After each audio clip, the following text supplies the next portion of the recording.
I guess Key told me she died of cancer back in '83, and basically we've seen her a couple of times.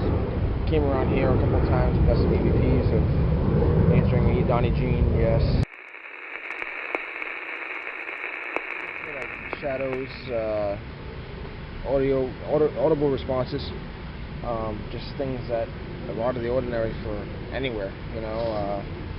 Try to get a lot of EVPs, try to get some voices, try to communicate with them, see what they do, and we go from there, and that's where we get our answers from, find out who's haunting the place, and try to get the backstories from them, of those spirits, and see why they're still hanging around.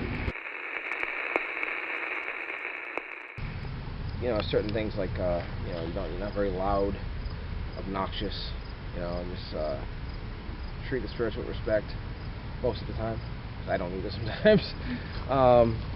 You know, just be able to use the equipment the right way. Basically into it, you know, don't just walk around and do nothing, you know, basically ask the questions and, you know, live in the moment, you know. One of my first cases ever, I had to go up there. I guess something was messing with a family and a little infant, like 18-month-old baby. And this place was basically, it started out in 1909 as a one-room shack. Now it's like a 26-room house with a barn attached to it. Like it just grew and grew and grew. And the barn's bigger than the house, actually. And we went up there and started just investigating, and I was still a newbie, so I didn't do what I do now. And if I did, we would have gotten a lot more response to it. But Keith is a minister in his church, so he's the one that does the blessings and stuff, the exorcisms. And he's blessing the place, and he's doing his thing, and all kinds of stuff started happening. Temperature drops and temperature raises. Like, it was like, basically at one point it was like 95 degrees in the cellar, and it was like, I think it was like October in Maine. And heard it come into the room, growling and all kinds of stuff, and it was just, certain rooms in the house would shake, like that one room would just shake.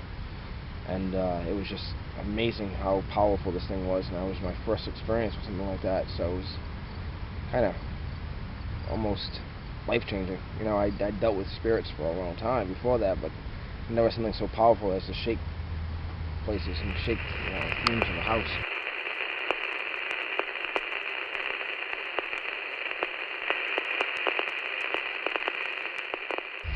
That's why there's actually over 3,300 cemeteries in Rhode Island, which is the largest amount of cemeteries in any state anywhere, and with a smaller state.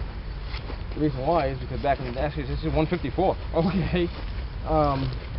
The reason why is because these are, so you see some of these cemetery signs, died in 1830.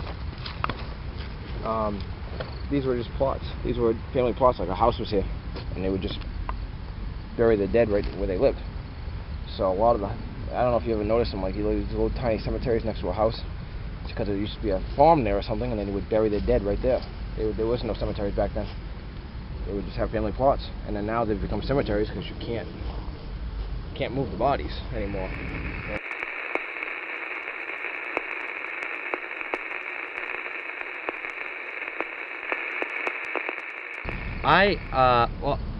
I grew up, I lived for my first 13 years in a very haunted house in Massachusetts, so I grew up it was funny because I grew up experiencing this type of phenomenon on such a daily basis that it really wasn't until I was probably 10 or 11 years old that it started to dawn on me that this wasn't an experience that everybody was having, that not everyone was seeing these types of ghosts, if you want to call them that, or spirits, or, you know, energy residue.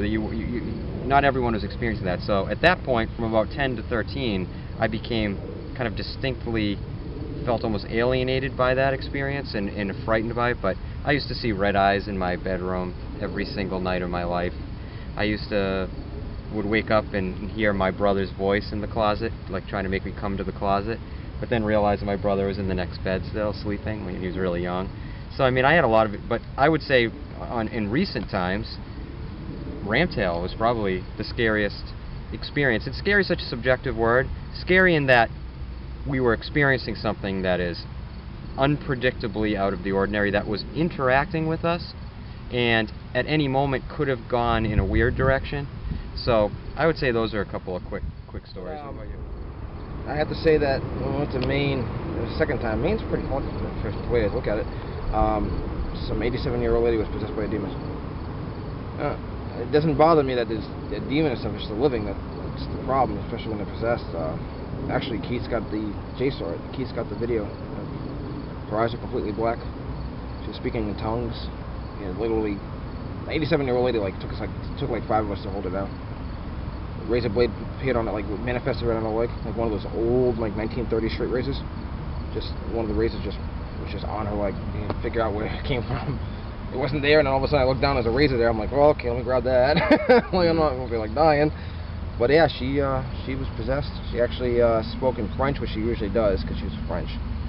Latin, and then when there was a language, you couldn't figure out what it was until we went to post, and literally it was Latin backwards, dyslexic Latin.